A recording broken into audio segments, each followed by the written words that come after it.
कुणाल की शादी को पूरे 5 महीने हो चुके थे, लेकिन उसका कमरा आज भी उतना ही सूना था, जितना शादी के पहले। घर में सब कुछ था, हँसी, रिश्तेदारों की आवाज़ें, त्योहारों की तैयारियाँ। लेकिन कुणाल और उसकी पत्नी दीप्ति के बीच एक अजीब-सी दीवार खड़ी थी, जिसे कोई देख नहीं पाता था। दीप्ति जैसे ही कुणाल को अपने पास आता देखती, उसके चेहरे का रंग उड़ जाता, हाथ-पैर काँपने लगते और वो एकदम से सिमट जाती, मानो उसके शरीर में जान ही नहीं बची हो।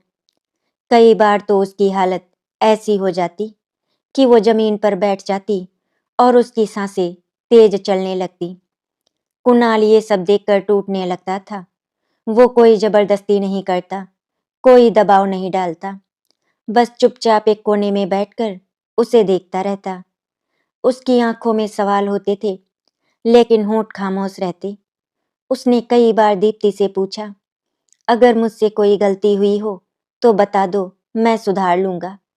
लेकिन हर बार दीप्ति कोई न कोई बहाना बना देती, कभी सिर दर्द, कभी तबीयत खराब, कभी मायके की याद। कुणाल समझ जाता था कि ये बहाने नहीं, किसी गहरे डर की परछाइयां हैं। रातें कुणाल के लिए सबसे मुश्किल होती थी।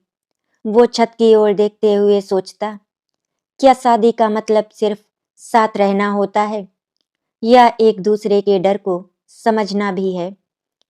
वहीं दीप्ति बिस्तर के एक कोने में दुबकी हुई अपने अतीत से लड़ रही होती, जिसे वो किसी को बताने की हिम्मत नहीं जुटा पा रही थी। एक दिन कुणाल ने मन ही मन एक फैसला कर लिया। उसने सोचा, जिस दिन दीप्ति का डर खत्म होगा, उसी दिन मैं उसके करीब जाऊंगा। उसके बाद से उसने अपने व्यवहार में एक अजीब सी शांति ला दी। वो अब पति बनने की जल्दी में नहीं था, वो सिर्फ दीप्ति का दोस्त बनना चाहता था। वो सुबह-सुबह उसके लिए बिना कुछ कहे चाय बना देता, कभी-कभी रसोई में उसकी मदद कर देता, कभी छत पर बैठकर उससे हल्की-फुल्की बातें करता, बिना किसी सवाल के, बिना किसी दबाव के। धीरे-धीरे दीप्ति ने महसूस किया कि कुणाल की आंखों में कोई लालच नहीं, कोई जिद नहीं, बस अपनापन है। वो उससे हंसकर बात करने लगी, अपने बचपन की छोटी-छोटी बातें साझा करने लगी। कुणाल चुपचाप सुनता रहता, जैसे हर शब्द उसके लिए कीमती हो। लेकिन जब भी बात वर्तमान से आगे बढ़ने लगती, दीप्ति की आवाज कांपने लगती और वो चुप हो जाती। एक रात बारिश हो रही थी, बिजली बार-बार चमक रही थी और हर चमक के साथ दीप्ति का शरीर कांप उठता।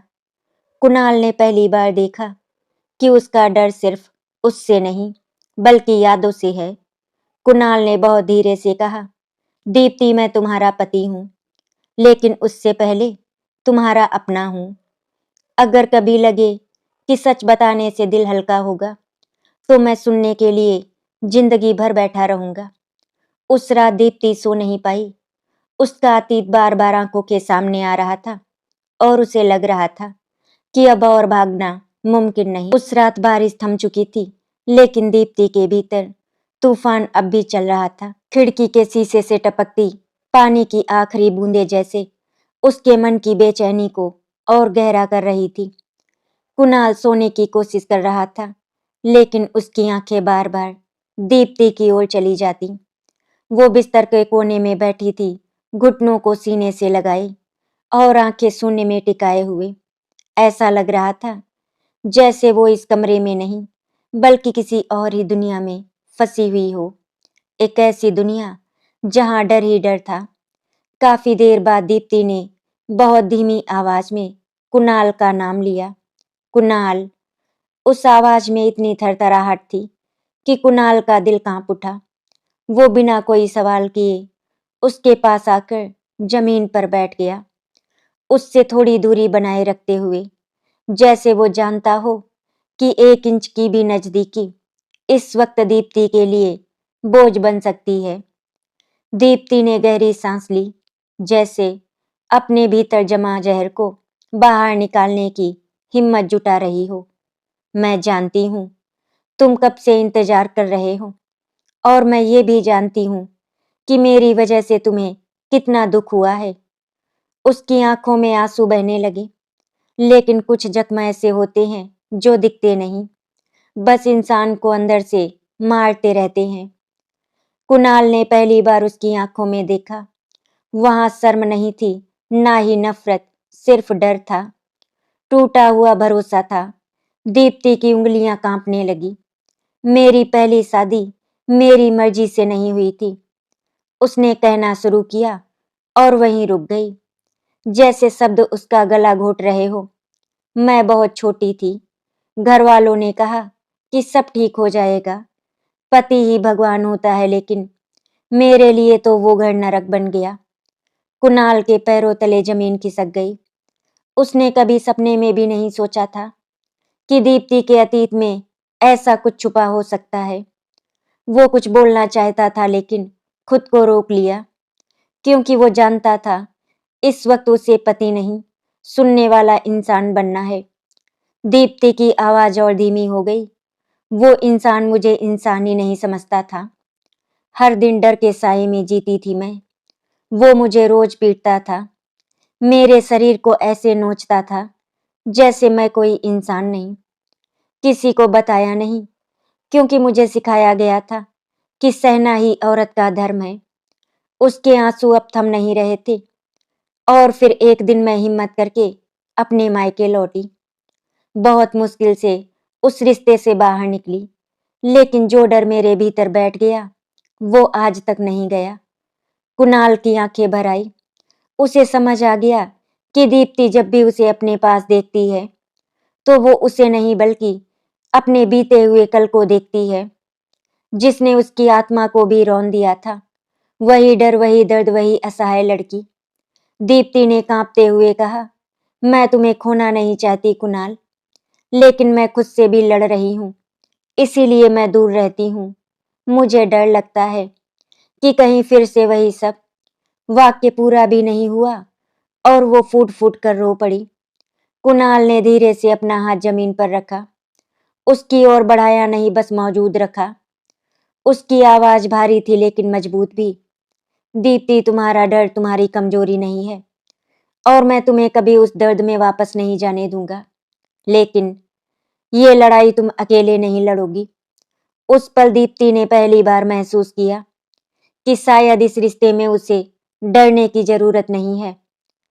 अगली सुबह घर की रसोई में हमेशा की तरह चाय की खुशबू फैली हुई थी, लेकिन कुणाल और दीप्ति दोनों के भीतर कुछ टूट चुका था, या शायद कुछ जुड़ने की शुरुआत हो चुकी थी। दीप्ति की आंखें सूजी हुई थी, रात भर रोने के निशान साफ दिख रहे थे। कुणाल ने कुछ नहीं पूछा, कुछ नहीं कहा। उसने बस दीप्ति के सामने चाय का कप रख दिया, जैसे कहना चाहता हो, मैं यहाँ हूँ, आज भी कल भी। दीप्ति पहली बार बिना झिझक उसके सामने बैठी। नजरें अब भी झुकी हुई थी, लेकिन चेहरे पर वो घबराहट नहीं थी जो पहले हुआ करती थी। कुणाल ने महसूस किया कि सच कह देना, चाहे कितना ही दर्दनाक क्यों ना हो, इंसान को थोड़ा हल्का जरूर कर देता है। लेकिन वो ये भी जानता था कि असली लड़ाई अब शुरू होने वाली है, परिवार के सामने सच लाने की। घर में कुणाल की मां सुमित्रा जी सुबह से ही दीप्ति की हालत नोटिस कर रही थी। एक मां की नजर से कुछ भी छुपा नहीं रहता। उन्होंने धीरे से कुणाल को अलग बुलाया। बेटा, सब ठीक तो है? दीप्ति कुछ दिनों से बहुत बदली बदली लग रही है। कुणाल के मन में तूफान मच गया। वो जानता था कि अगर आधा सच भी बाहर आया तो बात बिगड़ सकती है, लेकिन दीप्ति के चेहरे पर बीती रात का डर याद आते ही उसकी हालत खराब। कुणाल ने फैसला कर लिया, अब सच छुपाना दीप्ति के साथ धोखा होगा। शाम को जब घर के सभी लोग इकट्ठा थे, कुणाल ने हिम्मत जुटाकर कहा, माँ, हमें आपसे एक जरूरी बात करनी है। दीप्ति के हाथ कांप गए। वो वहीं खड़ी रही जैसे उसके पैर जमीन में जड़ हो गए। कुणाल ने उसका नाम लेकर उसे बैठाया। उसकी आवाज में वो मजबूती थी जो किसी को सहारा देने से आती है। उसने दीप्ति की कहानी अपने शब्दों में रखी, बिना किसी आरोप के, बिना किसी कड़वाहट के, सिर्फ सच के साथ। कमरे में सन्नाटा छा गया। सुमित्रा जी की आंखें भर आई। तो ये बात थी, उन्होंने भारी आवाज में कहा। वो उठी, दीप्ति के पास गई और उसके सिर पर हाथ रखा। बेटी, तुमने ये सब अकेले कैसे सहा? दीप्ति उस स्पर्श को पाकर फूट फूट कर रो पड़ी। ये पहला मौका था जब उसे ससुराल में दया नहीं, अपनापन मिला था। लेकिन कहानी यहीं खत्म नहीं हुई। कुणाल के पिता महेश जी अब तक चुप थे। उनके चेहरे पर चिंता की गहरी लकीरें थीं। उन्होंने आखिरकार कहा, समाज क्या कहेगा? लोग सवाल उठाएंगे हमारे बेटे की शादी पर।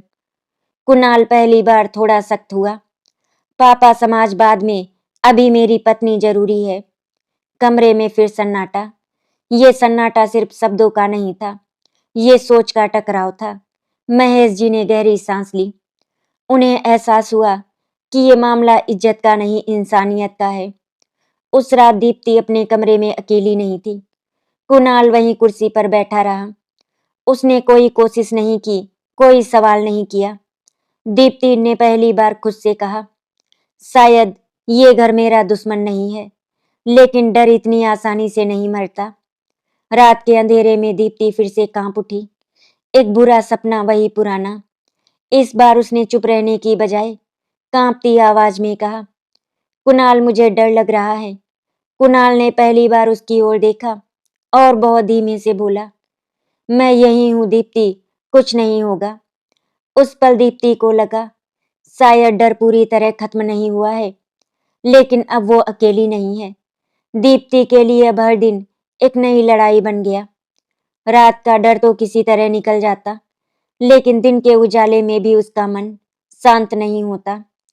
कभी रसोई में काम करते करते अचानक उसके हाथ कांपने लगते, कभी बिना किसी वजह उसकी सांसें तेज हो जाती। कुणाल सब देखता था, चुपचाप, बिना टोके।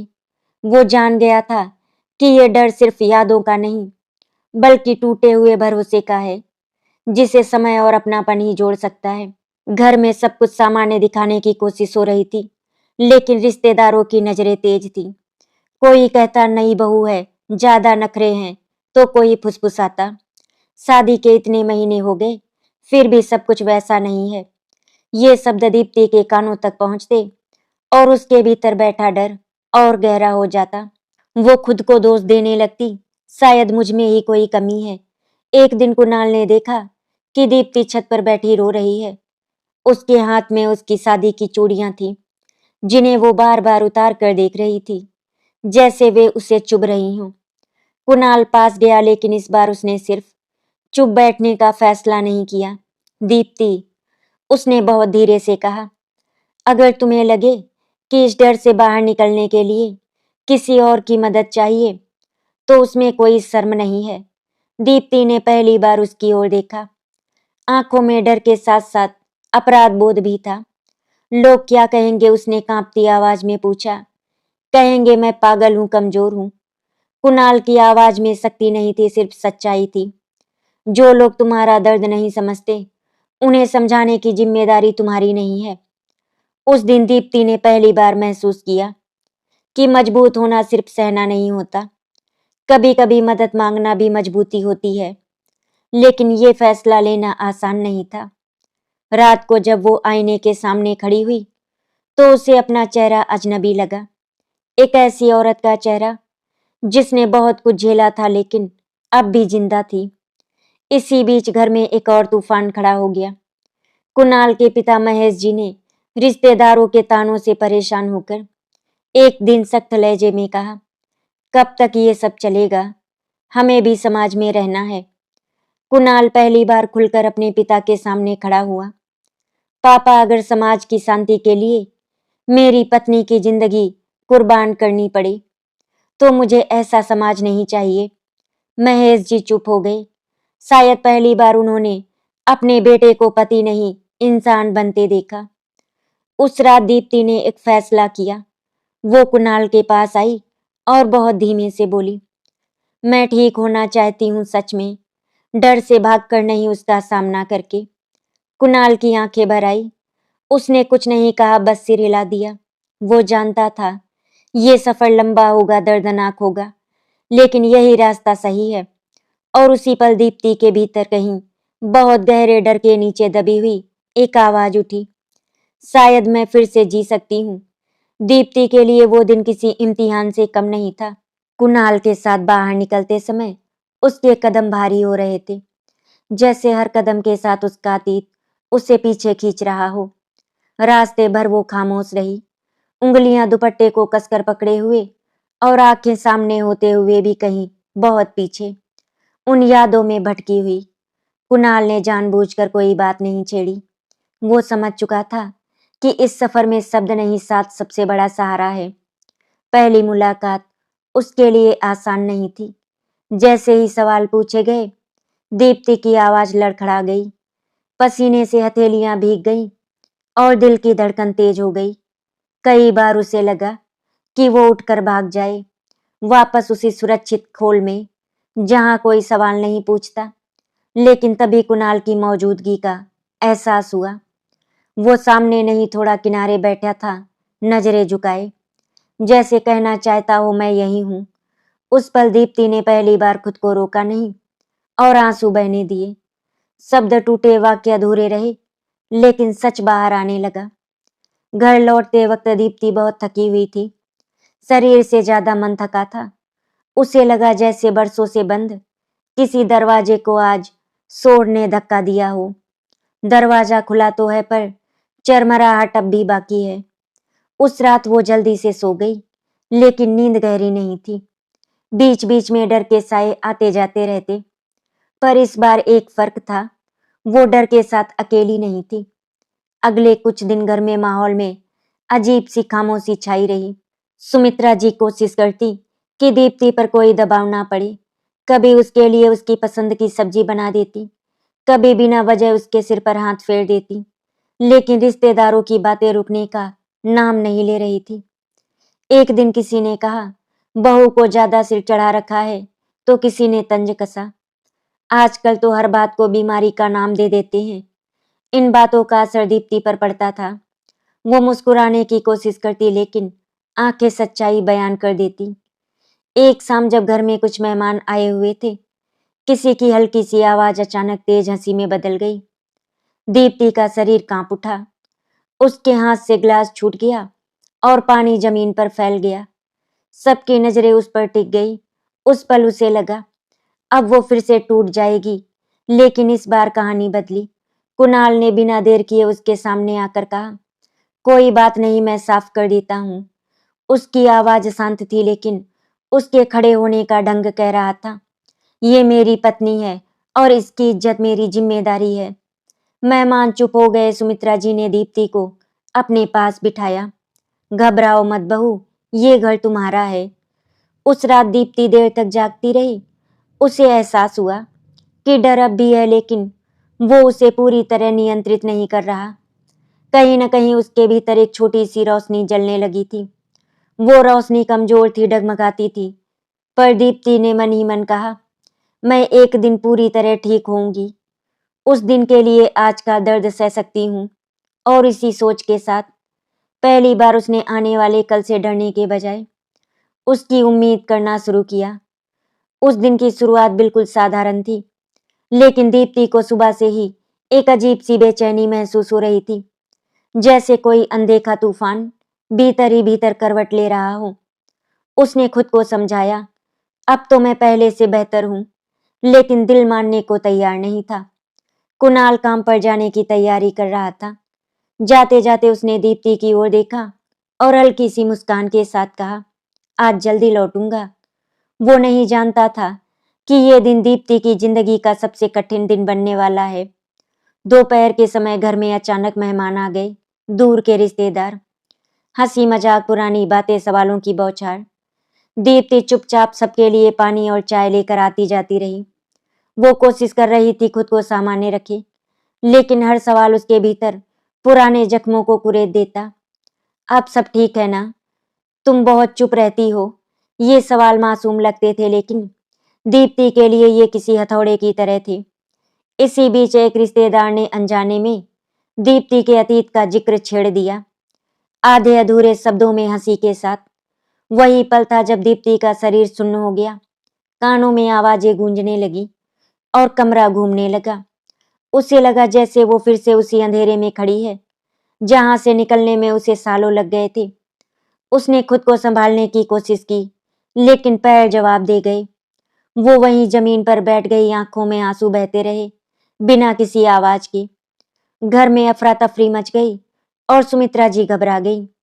कोई पानी लाया, कोई दवा, कुछ लोग फुसफुसाने लगे। देखा, मैंने कहा था। लेकिन उन आवाजों से ज्यादा तेज थी दीप्ति के भीतर की चीख। उसी वक्त कुणाल घर पहुंचा। दरवाजे पर ही उसने माहौल के भारीपन को महसूस कर लिया। जैसे ही उसकी नजर दीप्ति पर पड़ी, जमीन पर बैठी टूटी हुई, उसका दिल बैठ गया। वो बिना कुछ सुने, बिना कुछ सोचे सीधे उसके पास गया और सबके सामने साफ शब्दों में कहा, अब बस कोई सवाल नहीं करेगा। उसकी आवाज में गुस्सा नहीं था, लेकिन सख्ती थी, और वो सख्ती रिश्तों को बचाने की थी। अगर मेरी पत्नी की हालत की वजह कोई बात है, तो वो बात यहीं खत्म होती है। कमरे में सन्नाटा छा गया। रिश्तेदारों ने नजरें झुका ली। सुमित्रा जी ने पहली बार सबके सामने कहा, हमारी बहू कमजोर नहीं है, उसने बहुत कुछ सहा है और अब उसे सहारा चाहिए, सवाल नहीं। उस शाम मेहमान चले गए, लेकिन घर में एक गहरी खामोशी रह गई। दीप्ति अपने कमरे में लेटी थी, आंखें बंद, लेकिन नींद नहीं। उसे डर था कि इस बार वो सब कुछ फिर से खो देगी, अपनी हिम्मत, अपना भरोसा। कुणाल उसके पास बैठा रहा। काफी देर बाद दीप्ति ने बहुत धीमी आवाज में कहा, मैं कोशिश करती हूँ फिर भी टूट जाती हूँ। कुणाल की आंखें भर आई। टूटना हार नहीं है दीप्ति, हार तब होती है जब इंसान कोशिश करना छोड़ दे। और तुम जो रोज कोशिश कर रही हो, उस रात दीप्ति ने पहली बार अपने भीतर एक नई बात महसूस की। वो गिर सकती है, टूट सकती है, लेकिन अब उसे उठाने वाले हाथ मौजूद हैं। और यही एहसास उसकी सबसे बड़ी ताकत बनने लगा। पिछली घटना के बाद दीप्ति के भीतर कुछ बदल चुका था। डर अब भी था, लेकिन उसने उसके साथ जीना सीखना शुरू कर दिया था। वो जान गई थी कि हर बार टूटना असफलता नहीं, कभी कभी टूटना इस बात का सबूत होता है कि इंसान अब भी महसूस कर सकता है। उस सुबह जब वो आईने के सामने खड़ी हुई, तो पहली बार उसने अपनी आंखों में सिर्फ डर नहीं देखा, उसने थकान के बीच एक छोटी सी दृढ़ता भी देखी, जैसे कोई बुझती लो आखिरी बार तेज होकर जल उठी हो। कुणाल ने भी एक बड़ा फैसला कर लिया, बिना शोर किए, बिना किसी घोषणा के। उसने अपने काम के घंटे कम कर दिए थे ताकि ज्यादा समय घर पर रह सके। किसी ने पूछा तो उसने बस इतना कहा, अभी घर की जरूरत ज्यादा है। ये कुर्बानी छोटी लग सकती थी, लेकिन उसके मायने बहुत बड़े थे। दीप्ति ने ये बात सुनी तो उसका मन भर आया। उसे लगा जैसे कोई उसके लिए अपनी दुनिया की रफ्तार धीमी कर सकता है। ये सोच ही उसे संभालने के लिए काफी थी। घर में सुमित्रा जी ने भी रिश्तों को देखने का नजरिया बदल दिया था। वे अब दीप्ति से बहू की तरह नहीं, बल्कि एक बेटी की तरह बात करती थी।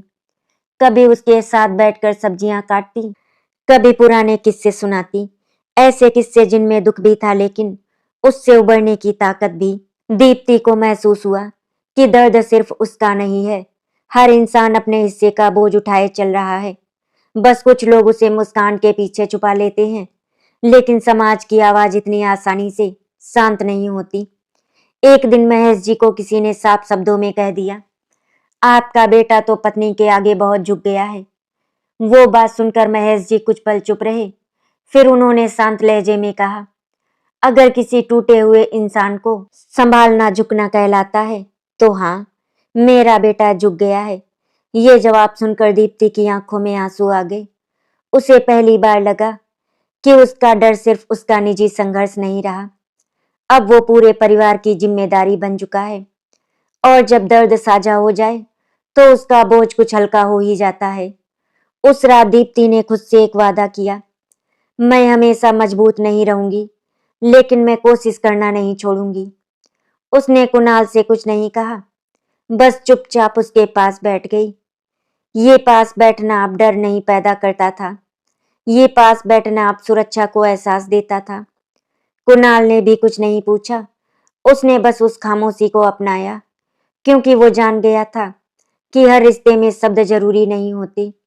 कभी कभी साथ बैठना ही सबसे बड़ा संवाद बन जाता है। दीप्ति के भीतर अब एक नई समझ जन्म ले रही थी।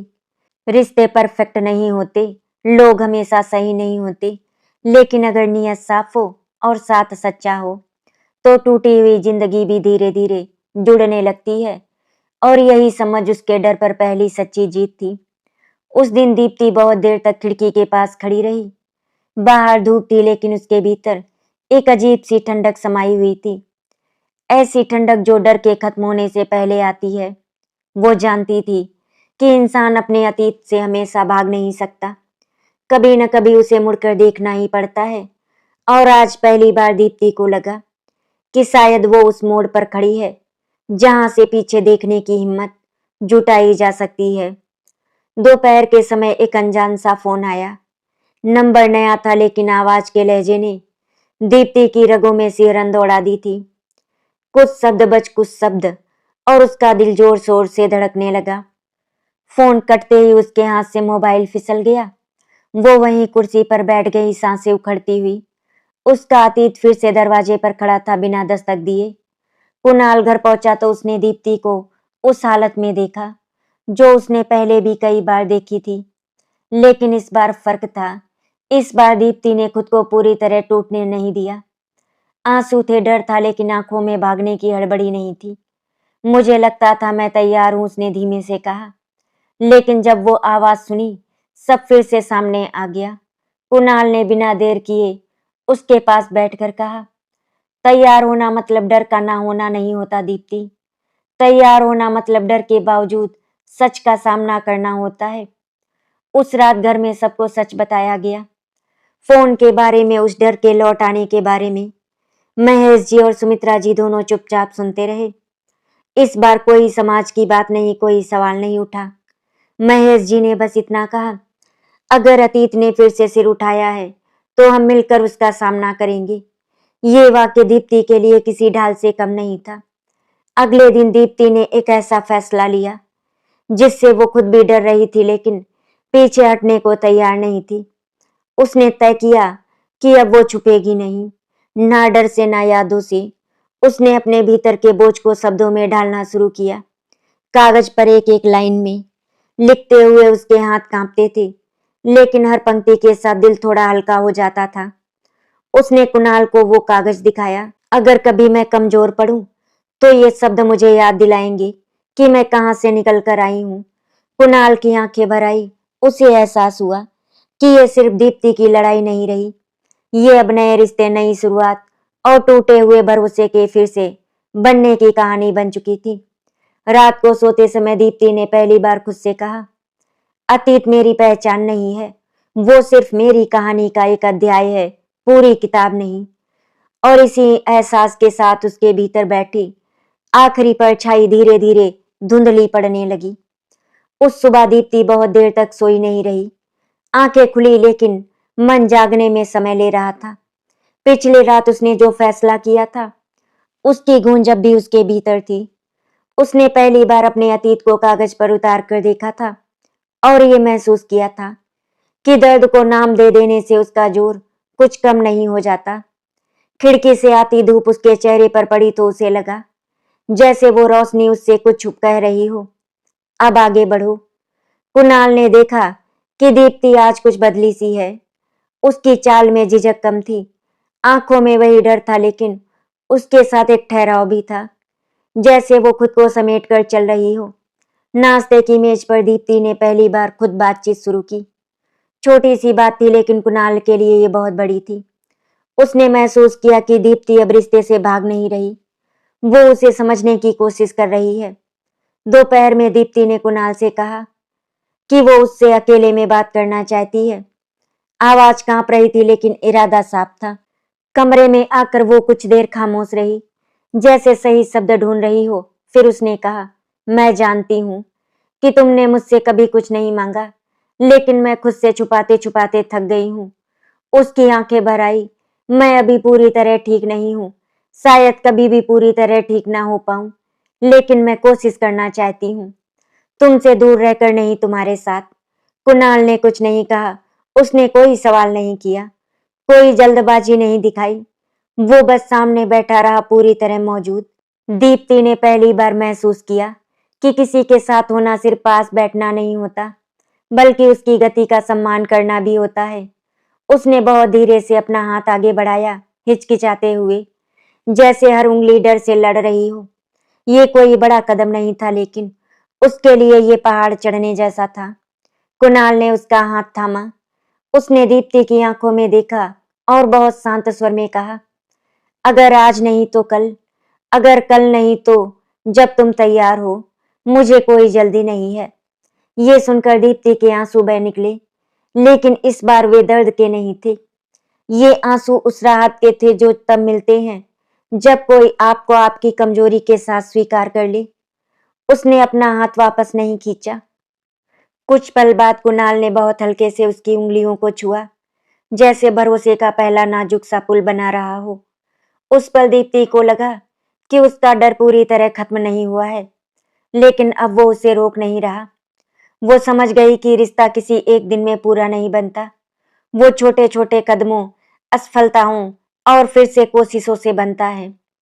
उस रात दीप्ति ने लंबे समय बाद सुकून की नींद ली। सपने आए, लेकिन इस बार उनमें अंधेरा नहीं था। और कुणाल बिस्तर के दूसरे सिरे पर यह जानकर मुस्कुरा रहा था कि प्यार का सबसे बड़ा रूप धैर्य होता है। समय धीरे धीरे आगे बढ़ रहा था, लेकिन दीप्ति के भीतर जो बदलाव आ रहा था वो किसी तेज आंधी जैसा था, शांत मगर सब कुछ बदल देने वाला। भरोसे का जो नाजुक धागा कुणाल और दीप्ति के बीच बना था, वो अब टूटने की जगह मजबूत होने लगा था। वे ज्यादा बातें नहीं करते थे, पर जो खामोशी उनके बीच रहती, वो अब बोझ नहीं लगती थी। वो खामोशी अब एक दूसरे की मौजूदगी से भरी हुई थी, ऐसी मौजूदगी जिसमें सवाल नहीं, सिर्फ स्वीकार था। इसी बीच परिवार के सामने एक आखिरी परीक्षा आ खड़ी हुई।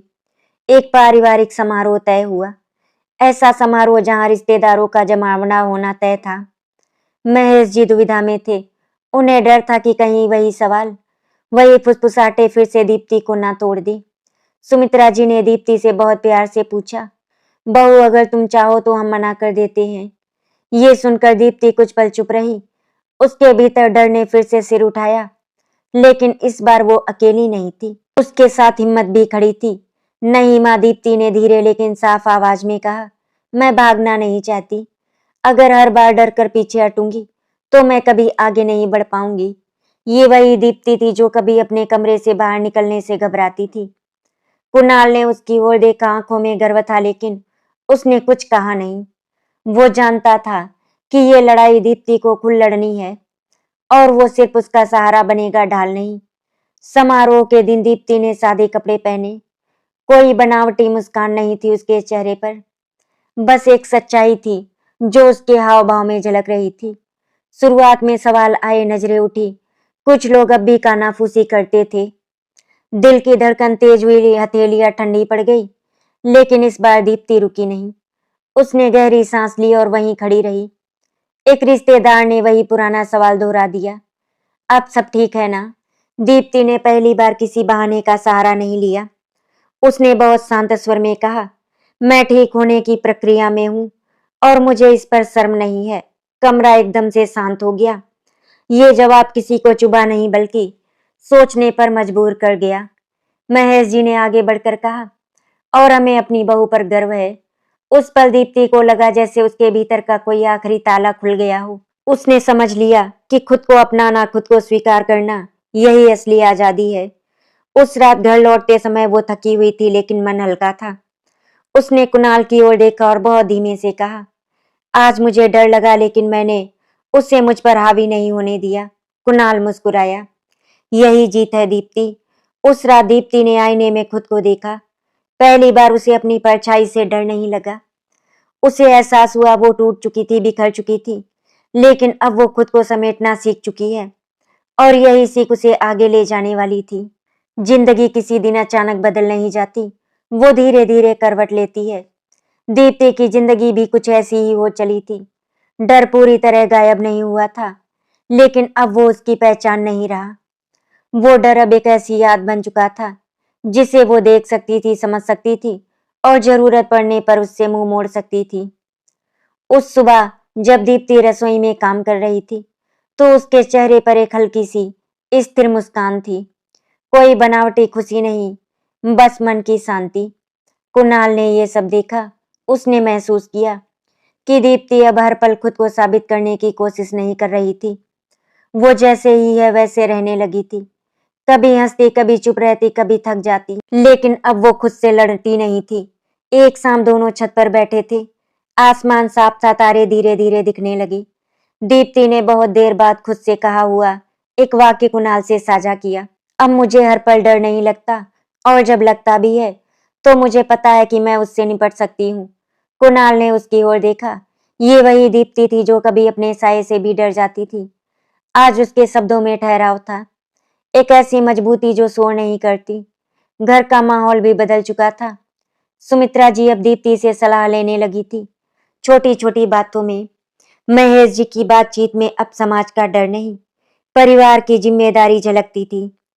रिश्तेदारों की आवाजें अब धीमी पड़ चुकी थी, शायद इसीलिए कि दीप्ति ने उन्हें जवाब देकर नहीं, अपने होने से चुप करा दिया था। एक रात दीप्ति ने कुणाल से कहा, मैं नहीं जानती कि भविष्य कैसा होगा, शायद कुछ दिन बाद फिर मुश्किलें होंगी। कुणाल ने मुस्कुराकर कहा, और शायद कुछ दिन बाद बहुत अच्छे भी होंगे। हम दोनों हर दिन को वैसे ही लेंगे जैसा वो होगा। उस रात बहुत समय बाद दीप्ति ने खुद को पूरी तरह सुरक्षित महसूस किया। किसी वादे से नहीं, किसी जोर से नहीं, बल्कि इस भरोसे से कि उसे बदलने की कोशिश नहीं की जा रही। वो जान गई थी प्यार का मतलब ये नहीं कि डर कभी आए ही नहीं। प्यार का मतलब ये है कि डर आए तो इंसान अकेला ना हो। सुबह जब सूरज निकला तो वो किसी नई शुरुआत का ऐलान नहीं कर रहा था। वो बस ये बता रहा था कि जिंदगी चलती रहती है, टूटते हुए मन के साथ भी, जुड़ते हुए रिश्तों के साथ भी। दीप्ति ने आईने में खुद को देखा और मन ही मन कहा, आज मैं अपने और कुणाल के साथ एक नए रिश्ते की शुरुआत करूंगी। रात को जब कुणाल घर वापस आया तो उसने देखा दीप्ति ने एक बहुत ही सुंदर साड़ी पहन रखी थी, जो उसने बहुत पहले उसे गिफ्ट में दी थी, और उससे कहा था, दीप्ति ये साड़ी तुम उस दिन पहनना जब तुम पूरी तरह से मेरी होने के लिए तैयार हो जाना। आज कुणाल की खुशियों का ठिकाना नहीं था, क्योंकि दीप्ति को इस तरह से तैयार देखकर वो समझ गया था कि दीप्ति अपने डर से जीत गई है। दीप्ति ने जब कुणाल को देखा तो उसके चेहरे पर बहुत ही सुकून भरी मुस्कान थी। आशा करती हूँ आपको हमारी कहानी अच्छी लगी होगी। अगर आपको हमारी कहानी अच्छी लगी तो वीडियो को लाइक एंड शेयर करें, चैनल को सब्सक्राइब करें। वीडियो देखने के लिए आपका धन्यवाद।